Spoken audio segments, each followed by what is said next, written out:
Even Glory is the kind of show that pulls you in with boxing and then hits you with something much darker. At first glance, it looks like a typical sports drama, underdogs, ambition, big fights. But very quickly, it becomes clear that the story is less about winning in the ring and more about what people are willing to destroy to get there. The series follows two brothers, Ravi and Dev, who lives are already fractured when a brutal murder pushes them into desperate search for answer. That search doesn't just uncover clues; it forces them to confront their past, their family, and most importantly, their father, Raghubir Singh. And that's where the show really finds its edge, because this isn't a story about revenge, it's about control, obsession, and toxic side of ambition.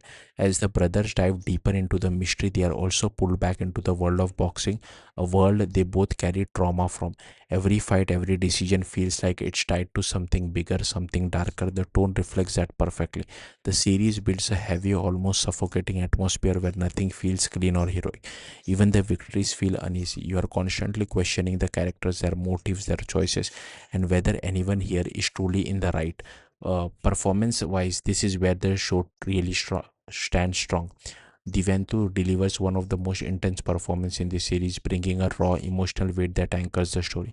You can feel the internal conflict in every scene, the anger, grief, and the desperation. Suvinder Vicky is equally compelling, adding layers to a character that could have easily been one-dimensional. There's a quiet intensity to his presence that makes every moment feel unpredictable.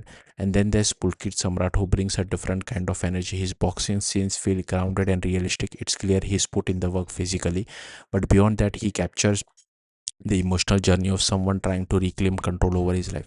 Together, this performance elevate what could have been very familiar story, but let's be honest, the narrative itself doesn't lean into cliches.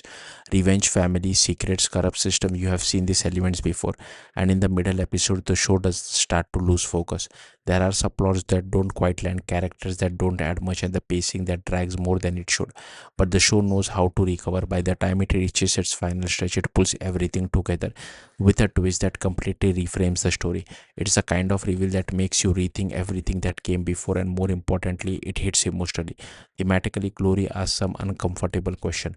What does success really means? How far can ambition go before it becomes destructive? And is glory worth it if it costs you your humanity? These ideas are explored through the contrast between these two brothers. One moves forward, chasing success, trying to build something out of the chaos. The other gets consumed by the truth, unable to escape the weight of what's been done. That duality gives the ending its impact. Visually, the show leans into stylized camera work and gritty fight sequences. The boxing scenes are sharp and energetic, while the quieter moments feel heavy and introspective. It's a mix that works even when the story itself stumbles. In the end, Glory isn't perfect. It drags in places, leans on familiar tropes, and could have benefited from tighter writing.